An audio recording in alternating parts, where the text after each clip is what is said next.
The BNP have won their first seat. In the European elections in 2009, the British National Party shocked the political establishment by gaining almost 1 million votes across the United Kingdom and getting 2 MEPs elected to the European Parliament. I'd like to thank my incredibly hard-working team, particularly Clive Jefferson. It's a great victory. We go on from here. 6 years on, the BNP is a shadow of its former self. The party is splintered and fractured and is down to less than 1,000 members. Former MEP Nick Griffin, he's conceded already. You would accept you are what the Liberal elite call racist? Yep, we are indeed what you call racist. There do remain some people, however, still totally dedicated to the fascist party. Clive Jefferson from the British National Party television. I'm sitting here today with our chairman, as you can see, Adam Walker. Welcome to the hot seat, Adam. Our investigation proves that they're more interested in bleeding every last piece of blood from that fascist stone.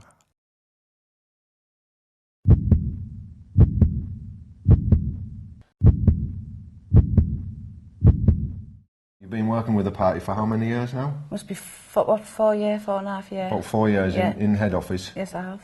Yeah. Plodding away and working really, really hard. Loved and, every minute of it. well, of course, yeah. I mean, you're the voice of the party, aren't you?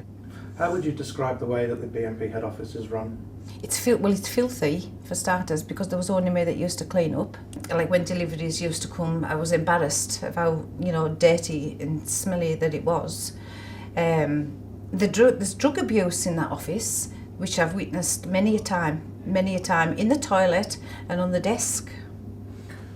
It's quite an open secret that there is drug abuse in the BNP. Yes, there is. Where else would? Well, it doesn't just stop at head office, it goes to conferences, Blackpool especially. The use of drugs? Yeah. What sort of drugs? Cocaine. I've seen it. I know that an official bought his car with money from drugs. Proceeds of drug use? Yes, proceeds of drugs. Yeah. And it's an open secret in the BNP? Yeah, yes it is. And I would go to any court and say that. And name names? And name names, yeah. Throughout its 33-year history, the BNP has been driven by paranoia and fear. In 2010, by bugging phones and installing listening devices, the paranoid BNP uncovered what they thought was a plot to kill their leader. The BNP continues to eavesdrop on their members and officials. Yeah, I do know, and it's fact, that they have been into people's emails, party emails especially, because they like to see who's on board and who's not on board, and the people that's not on board, they do get, removed from their position. They do they do clone mobile phones, because they like to, intimidate other people like Peter Malloy and wind them up and send them messages. And I think Jefferson had about 4 or 5 phones in his possession. Allegations of corruption marred much of Nick Griffin's 14-year period as the most successful far-right leader in British history. In 2014, voted out of his European seat, certain members of the BNP decided it was time for Griffin to go. Clive Jefferson, also known as Aitken, rose to be the party treasurer after a series of internal splits took him from being Nick Griffin's bodyguard to the de facto leader and owner of the party. Adam Walker was a down-at-heel schoolteacher facing the sack from his role as a researcher on the BNP's European team. How did they get rid of Nick Griffin? Yeah, well, because Clive Jefferson, he organised all this. He wanted Nick Griffin out. He rang round all the ROs and, told lies. That's the regional organiser? Yeah, told lies to them all. And I mean, he even flew someone in from Vienna so he could vote actually against Nick. There was 3 people in the meeting at Lutterworth who didn't want Nick to go, but everybody else was groomed before they went into the meeting. So it was all rigged before Nick got there, and Nick Griffin didn't know what he was walking into. When they did get rid of Nick, a lot of people left the party. And a lot of people were expelled from the party. Yeah. And we did have members that, weren't happy, and Clive Jefferson told us to say to members on the phone, well, Nick wanted to go, he wanted to move on, and he would only hand it over to Adam, which was a lie. Is the Next BNP leadership election in 2015 this year, is that going to be a fair election? Definitely not. Definitely not. None of the ROs or the organisers have had any updates from head office for months and months and months. So they don't know how many members they've got in each region. But the way Clive Jefferson's told me that he's going to add on extra people onto the family membership, so he's getting 4 votes out of each house instead of the 1 vote, which will all go for Adam Walker. Because he picked Adam Walker because he can control him. And if he gives him £10, he will do backflips for him. He's so greedy. He's the greediest person I've ever met in my life. Despite being a very small party, the BNP has always had enough money to buy off those it could not intimidate. The party legal team consists of Patrick Harrington and Graham Williamson. They do, dealings with, people who have had the sack or have left, and they're paid money to keep their mouths shut. But I've heard conversations of these people with Clive Jefferson, and Clive Jefferson instructing Graham as to what to say and how much to buy people off for. Do you know any members of the party that have been bought off to keep their mouths shut? Well, there's quite a few actually. I mean, Mark Walker, Adam Walker's brother, he was bought off for £2,000. And going by Adam's talk, he had every job in the party and he was useless. When people call head office, to make a donation or to renew the membership, they're asked by David O'Loughlin, have you ever thought about, leaving a legacy to the party, for which every will he gets, he then passes on to Clive Jefferson. He'll go and travel down the country and get the will, and in return, David O'Loughlin gets a £100 commission for every will that he signs up.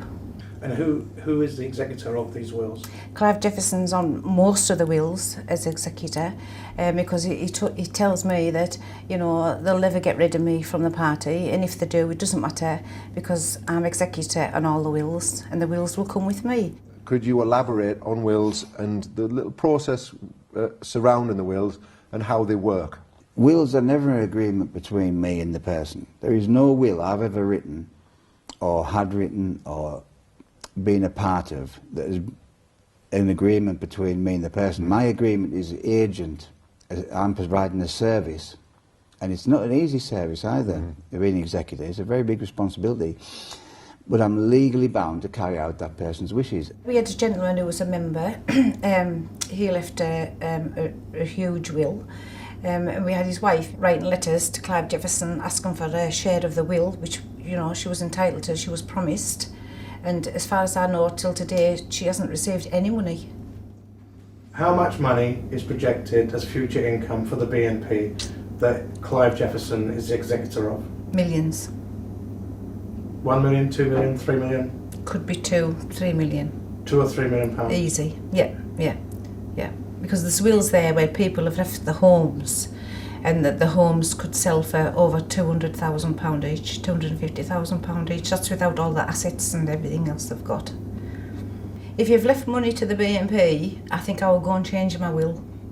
I will really go and change my will, because they're just going to sit with it in a pot, and it's their pension. As a BNP activist, Dawn was arrested 3 times. The BNP has never had a problem with its members engaging in alleged criminal behaviour. Clive Jefferson made appeals, Adam Walker made appeals to raise money for me to get a really good party solicitor to help pay, and I got legal aid. So at no stage did the BNP hire you legal representation? No, they didn't. No. I got legal aid. But the BNP ran a campaign to get you? Yes, they ran a few, yeah. The BNP often runs anti-paedophile campaigns to keep them popular and in the public eye. They have a Labour 25 campaign booklet, and on the back of it states that 50% goes to the NSPCC. They don't get a penny. Nothing is donated to them. Nothing, not a penny. Dawn, some people will say what you're telling us is because your relationship with Clive Jefferson ended and that you're bitter and twisted about it. No, well, that's rubbish. The reason they sacked me is because I was asking where all the money had gone, all the donations, all the memberships of the direct debit, because I wanted my wages, and I have a loan. I lent them a loan at Christmas, and I was wanting my money back, and I was told that there was no money, when I knew in fact there was plenty of money had been coming through a central office. It has been alleged that there was violence in your relationship. Yes, there was. Yes, there was. I think that's what sort of brought it to a head. We'd had like a few arguments, and we were driving home from work one night from Wigton through Aspatria, and he dragged me out of the car and threw me down in the road. Now, that's a very serious allegation to make. Well, you can check with the police.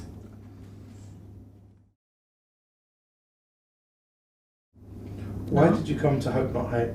I've got nothing to hide, and you do, you know, I just hope that you would print the truth. And I feel that I owe it to the members that I've met to tell the truth about corruption in head office. I feel the members need to know the truth. And just to clarify, have you been paid any money by Hope Not Hate? No, I have not. Definitely not. I don't want any money off you. Well, that's lucky. Well, listen, Dawn, it's been a pleasure Yeah, speaking to you. thank you. And I'll be popping into the office Excellent. regularly, as I do. Yeah. And I've got you a new Hoover.